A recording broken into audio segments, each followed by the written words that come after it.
Exercício 3. Um retângulo de 2 cm por 3 cm situa-se no plano XZ. Qual será o valor do fluxo elétrico através do retângulo se item A, o campo elétrico, for um vetor 50I mais 100K, newtons por coulomb, e o item B, o campo elétrico, for 50I mais 100J, newtons por coulomb. Então vamos lá, nosso problema é um problema que é a partir de referenciado, né, criado o sistema de referência XYZ, cartesiano, ele determina uma área de 2 por 3 centímetros, sendo que essa área está no plano XZ, que é como ele fala. Então seria algo assim.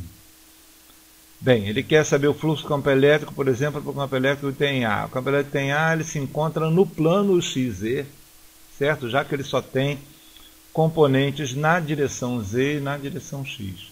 Então ele só tem componentes na direção Z e na direção X, o campo elétrico se encontra também no plano XZ, que nem a área. Dessa forma, o campo elétrico é paralelo à área. Se ele é paralelo à área, de cara, ele não gera fluxo. Outra forma de enxergar isso é saber que o vetor área perpendicular à área já só tem componente J, só tem componente na direção Y. Então, consequentemente, o produto escalar entre o campo elétrico e o vetor área é zero. Então, assim, o fluxo no item A é zero, certo? E no item B? No item B, o campo elétrico está no plano XY. Então, o campo elétrico seria algo assim, certo? Ele está no plano XY, significa que ele tem componentes na direção X e na direção Y. A componente na direção X continua perpendicular ao vetor área, isso é paralelo à área. Então a componente na direção X, mesmo desse vetor campo elétrico, também não gera fluxo.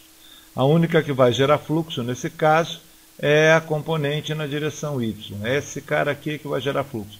Esse aqui continua paralelo à área ou perpendicular ao vetor área. Então ele não gera fluxo, somente na direção Y. E ele é paralelo ao vetor área, então seu produto escalar é o produto no módulo dos dois. Dessa forma, o meu fluxo no item B fica 100, que é o valor da componente J, vezes a área, certo? Que é 2 vezes 10 a menos 2, 2 centímetros, 3 vezes 10 a menos 2, 3 centímetros. Isso nos dá um fluxo de 6 vezes 10 a menos 2 Nm² por coulomb.